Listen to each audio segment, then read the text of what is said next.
Hello and welcome to Retro Reviews, my channel where I review my favorite retro video games of all time as well as some modern releases I have recently finished. Now I usually do lists like top 10s on Fridays, but since there's going to be a Sony State of Play tonight, I want to talk about that tomorrow and all the things they announce, and I want to talk about the games and what I'm excited for and whatnot. So I'm going to do a top 10 today. I'm going to start off with my top 10 Super Nintendo games. I love this console. My profile picture here on YouTube is an SNES controller with Retro Reviews on it. I really love this console, so I want to talk about some of my favorite experiences on the Super Nintendo Entertainment System. I'm going to be doing one per franchise. I was going to have 2 Donkey Kong Country games on here, but I decided to do just one per franchise. So I'm going to have some honorable mentions here, have Donkey Kong Country 1, Donkey Kong Country 3. I've got some other games like Mario Paint, the Mega Man X games, Star Fox, F-Zero, Super Mario Kart. There are Earthbound, the Final Fantasy games as well. A lot of those either haven't played as much, like the RPG ones. I didn't play Earthbound all the way through. I didn't play any of the Final Fantasy games all the way through on this Super Nintendo. So some of those could be on this list, but I never finished them or didn't play all of them. And other ones just didn't quite make it. But with that out of the way, let's get on to the top 10. Number 10 is going to be Street Fighter 2. This could be really any incarnation of Street Fighter 2. There were so many different editions on the Super Nintendo. I believe I played the Turbo one, but whatever one you played, I'm sure you had a phenomenal time with. That's because it's a really timeless classic. It's such a pivotal game for the fighting game genre in general. This is where like input moves really originated as a feature. It started off as a bug and then became a feature because they're like, wow, that's really cool that you can do that. And you can probably think in your brain now how to input a Hadouken or a Tatsumaki, a Shoryuken. It's really fantastic how a lot of the most iconic moves in fighting game history originated with Street Fighter 2. This game is so much fun. It's still fun to play today. They even have like tournaments where you can still play Street Fighter 2. It's the granddaddy of fighting games for a reason. It's phenomenal. I love it. It's going to be here on number 10. Number 9 is going to be Earthworm Jim. Now, I love 2D platformers. I love the Super Nintendo era because it's filled with such fantastic 2D platformers. And Earthworm Jim is so much fun because it's really wacky and wild and weird, which I love. I love wacky and weird games, but it's like to the nth degree. You play as an earthworm in a spacesuit that shoots a gun and whips his head around to whip onto hooks and hit enemies.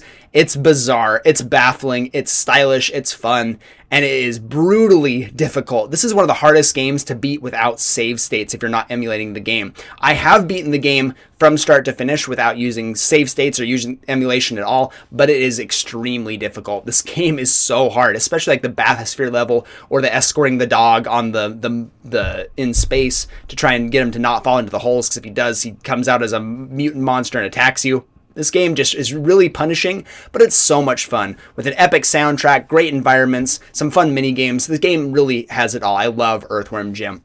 Number 8 is going to be Zombies Ate My Neighbors. This is a LucasArts game, probably the best arcade game on the Super Nintendo. I actually did a review on it because they re-released it for the Nintendo Switch and the PlayStation 4 and Xbox One. It is supremely fun. I love this game. Another really difficult game to beat without save states. I have done it once. But you have to go in that with a real big plan. You have to know what you're doing. It's a ton of levels, tons of secrets to uncover. The arcade style is so much fun to play by yourself or with a friend. The enemies are really fun to fight. They're super varied. The environments are really cool and interesting as well. The soundtrack is one of the best soundtracks on the entire Super Nintendo Entertainment System. I really love Zombies Ate My Neighbors. You should go try it out since it is on modern platforms now if you have not tried it before.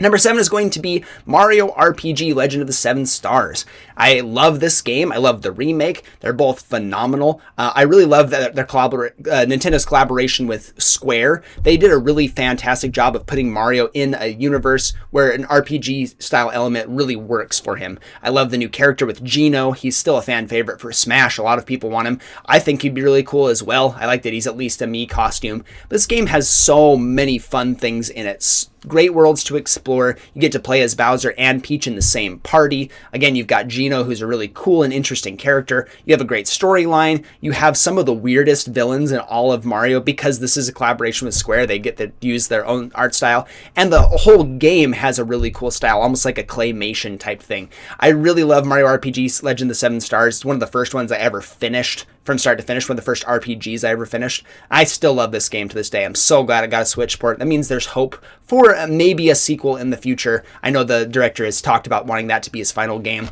I think that would be really fantastic. So it's going to be here at number 7.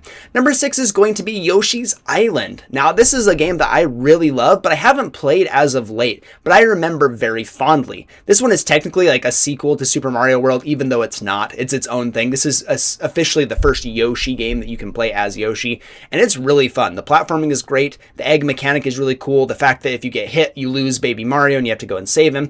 I think everything really works well for this game, and I like all the things that they incorporated. I love the art style especially. It feels almost psychedelic. It feels, again, like a painting. I really love what they did with this. I love the platforming. I love Yoshi as a character. So yeah, this one's going to be sitting here at number 6.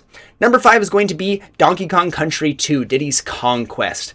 I love the DKC series. I've done reviews of the original trilogy. I think this one is the best. It stands atop the list. In fact, it probably is my favorite Donkey Kong game ever. It's the tightest platformer in the entire series. It's brutally difficult. There are so many secrets to find in this game. The world is just laden with secrets and fun things to uncover in these levels. I love the buddy mechanic. I like that you don't even play as Donkey Kong this one. You're trying to save him. Dixie Kong is one of the coolest members of the entire Kong crew, and I love that they introduced her into this game. Pretty much everything about this game rocks from start to finish. The boss battles are fun. The environments are great. It looks even better than Donkey Kong Country did. They improved the graphics a little bit, which is really cool. I love the textures. Everything about this game is really perfect, and I can't say enough good things about Donkey Kong Country 2.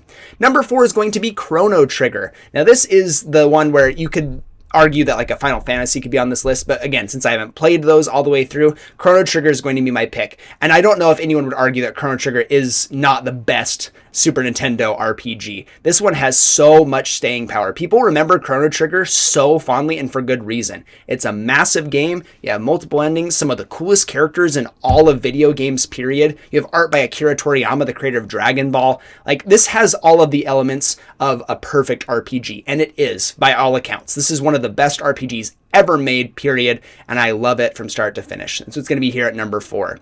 Number 3 is going to be Super Metroid. Now, I love the Metroid series with all of my heart. I love especially the 2D games. I think they don't miss at all. But this is a substantial improvement on Metroid 2 and the original Metroid. Those games had their fair share of problems in terms of like map and like the exploration is a little more confusing. This one refined all of those and put it in the best package possible. You have great visuals, the most interesting world to explore. Maybe some of the mechanics feel a little dated now, like trying to wall jump is kind of difficult. The fact they implemented stuff like that shows how powerful the Super Nintendo was and how innovative Nintendo was. I think this game still holds up as one of the best Metroid games. You could easily throw this at the top of your list for best Metroid game, and you would still have people saying, yeah, that's probably true. It really is so fantastic. Number 2 is going to be Super Mario World. I put this recently on my Mario ranking list at the very top of my list because I just love 2D Mario so much, and it even eclipses Mario Odyssey in my opinion because it's just crafted so perfectly. You have the coolest overworld. In fact, if I turn my head here, you look behind, there's an actual picture on the wall of the Super Mario World overworld. I just love it so much. I think it's a great art piece. I love Mario World. Every time I play it, it's just supremely fun from start to finish. There are so many secrets to find in this world. I think Yoshi as a character that you can ride as a companion is really cool. I love the effects that you can get from the different shells that you can pick up with Yoshi. You can make him fly, you can make him breathe fire. I really love the key system and finding those secrets in the Star Road. This game is just the most high quality game in the entire franchise from start to finish, and it is so replayable. I find myself forgetting some of the secrets and thinking, how do I get full 100% on this game every time I repick it back up? And I pick it back up so frequently. This one just has to stay really close to the top of my list. But at number 1, the best game on the Super Nintendo and my personal pick for best video game of all time is A Link to the Past.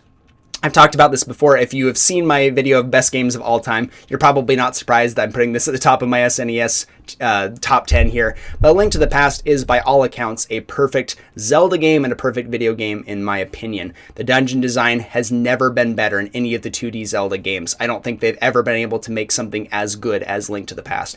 It plays supremely well. The combat is pretty basic and it's also really good. The unique items are some of the coolest in the entire franchise. You have some of the coolest map design here. And then you have the Dark World. This was essentially Castlevania Symphony of the Night before Symphony of the Night. You get into the Dark World and all of a sudden you have twice as much map to work with. They experimented with so many ideas here. And again, this is like Super Metroid. This is a refinement of two games that came before it that were both good. The original Zelda being like really fantastic. The second one being a departure but also good in its own right. And this one establishing Zelda as a household franchise. This showed like Nintendo really knew what they were doing with dungeon design and making these beautiful adventure games so immaculately. I love Link to the Past. I plan on playing it again soon so I can do a full review on it because it is just so epic and wonderful. That's going to be my list. Let me know in the comments down below what your list is, your favorite Super Nintendo games. I would love to hear from you. Thank you so much for watching and I'll see you on the next one.